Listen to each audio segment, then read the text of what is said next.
Alien Earth Season 1 is out in full on Disney+, 8 episodes around 45 minutes to an hour long each, created by Noah Hawley, who made Legion, which I loved, and Fargo, which I haven't seen.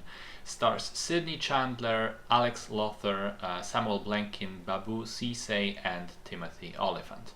It is the first ever television show set in the Alien universe. It is canon to all the other movies, although it doesn't directly reference any of the two that preceded in the timeline, so Prometheus and Covenant, and of course it takes place some years before the original Alien, so it doesn't directly reference the events of that and the future films either. Story takes place on Earth. There's a tech billionaire called Boy Cavalier who runs a company called Prodigy.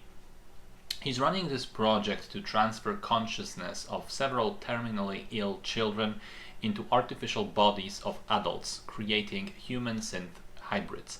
As the experiments with this are going on, a giant ship crashes into one of the Prodigy-controlled cities, and the hybrids are sent to investigate, and it turns out that the ship belonging to Weyland-Yutani was carrying multiple specimens of dangerous alien species. So, I gotta say, this was frustratingly disappointing.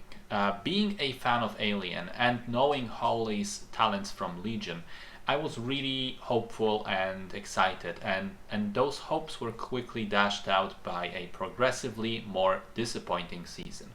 I think the three main faults are these. One, the show fails to deliver, to sort of tap into what made the first two Alien movies such great classics, which was respectively horror in the first one and action in the second. This is never scary, never tense, and any action there is sadly glossed over very quickly and often happens totally off screen. Two, it has interesting ideas at its core that it completely fails to develop in a meaningful way. Primarily the transhumanism of the child characters and the implications of who and what they become.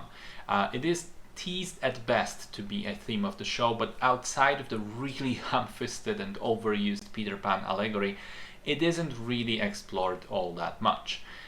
It's all very surface level, and I think ends up being having very little to do with the actual alien. The connection is strenuous at best, and so the hybrid plot and the alien horror stuff feel kind of disjointed.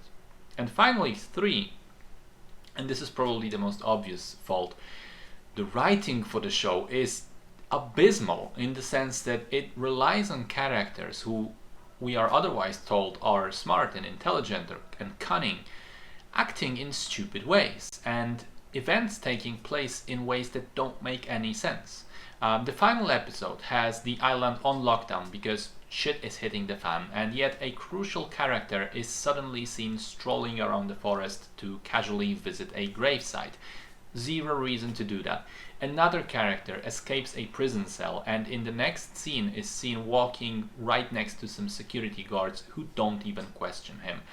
The whole setup for the ship crashing is dumb because the plotting between the two conspirators that we later see is recorded on their messaging equipment, which they would absolutely know would happen. The security on the island is in general non-existent. It is worse than any company that I worked for in my life, and this is supposed to be this super secret billion-dollar lab run by a tech mogul. A character gets shot in the penultimate episode, and it's this big emotional reaction of, oh no, what did you do, why did you do that, and then next episode that character is fine, nothing happened, the shot actually just stunned them. I mean, there are numerous other examples like this, but it's just when you think about anything that is happening in the show, when you apply common sense to it, it makes very little sense, or even no sense at all in some cases. Really poor writing, surprisingly so. And the frustrating thing for me is that there are elements to this show which are very, very good. I think the production design, all the retro-futuristic equipment, ships, computers, screens, they have a tactile feel and they're marvelous, and because this fits right in with what we saw in the previous movies. The performances are mostly good. I liked Oliphant, I loved Chandler and the rest of the adults playing kids, which, by the way, turns out all you have to do to get a great child actor performance is to have an adult play the child. But the standout for me was Babu Sise. The way he plays Moro is out of this world. Incredibly menacing and dangerous from the first time you see and hear him. Great character, great performance. I like most of the special effects and the fact that a lot of the alien stuff was done practically.